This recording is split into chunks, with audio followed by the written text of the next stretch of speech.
Selamat pagi, saudara, kembali berjumpa di segmen Kompas Bisnis Sapa Indonesia Pagi. Saya Paskali Siswari.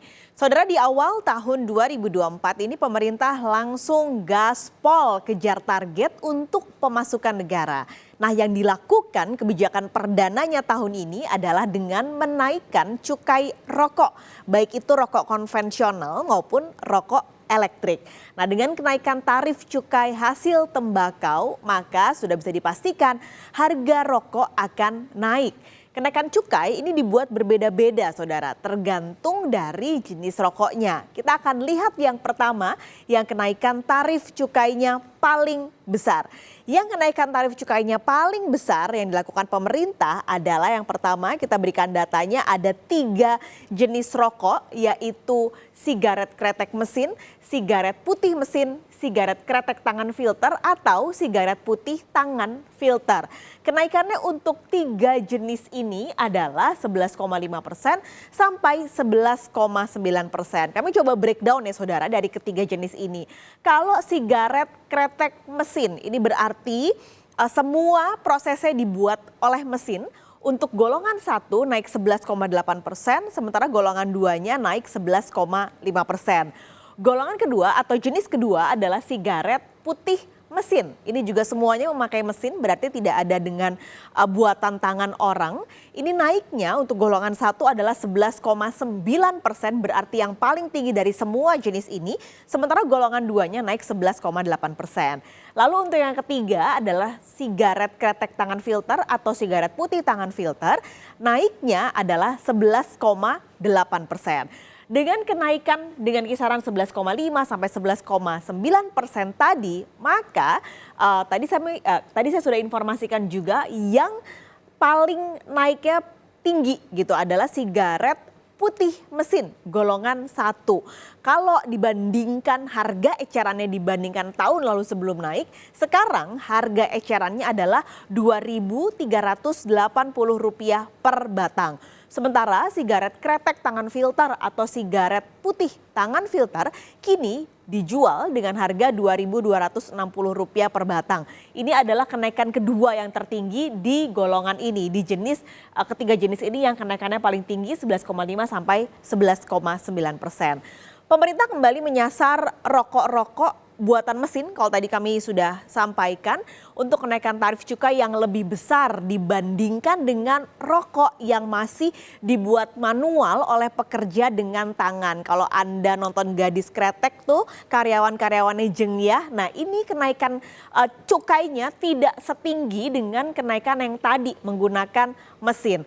Sigaret kretek tangan, saudara, kenaikan cukainya adalah dengan kisaran 3,3% sampai 4,7%. Ini dibedakan dengan golongan-golongan masing-masing. Jadi golongan 1 naiknya 4,7%, golongan 2 naiknya 4,2%, golongan 3 naiknya 3,3%.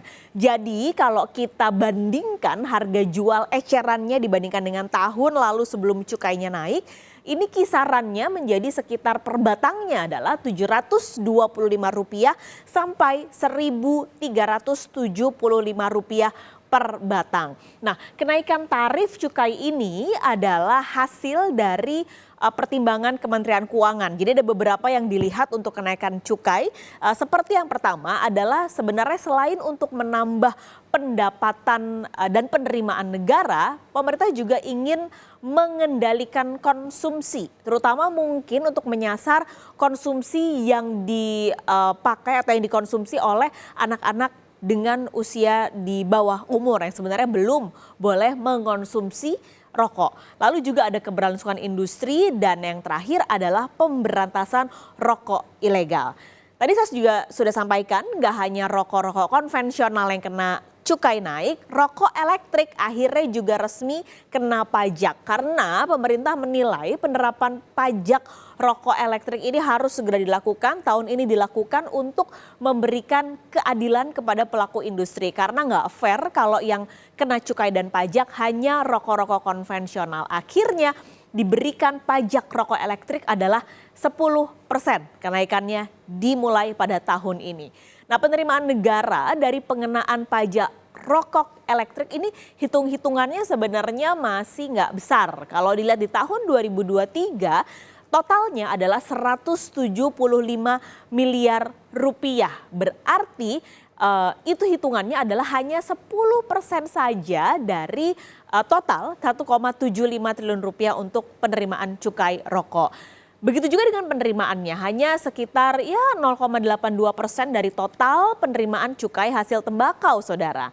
Jadi sebelum memberikan pajak pada tahun ini, sebenarnya sudah sempat ada protes gitu ketika pemerintah sebenarnya sudah ingin memberikan cukai atau pajak untuk rokok elektrik di beberapa tahun lalu. Akhirnya pemerintah oke lah kita kasih relaksasi, nggak akan ngenain pajak rokok elektrik saat pengenaan cukai atas rokok elektrik di sekitar 2018. Tapi dianggap transisinya sudah cukup dari 2018 sampai 2024 hingga akhirnya pada tahun ini implementasinya diberlakukan pajak rokok elektrik sebesar 10%. Nah, kalau melihat penerimaan bea cukai secara umum sepanjang 2023, kita hitung atau kita lihat realisasinya ini mencapai 97% dari target. Ini detailnya, saudara.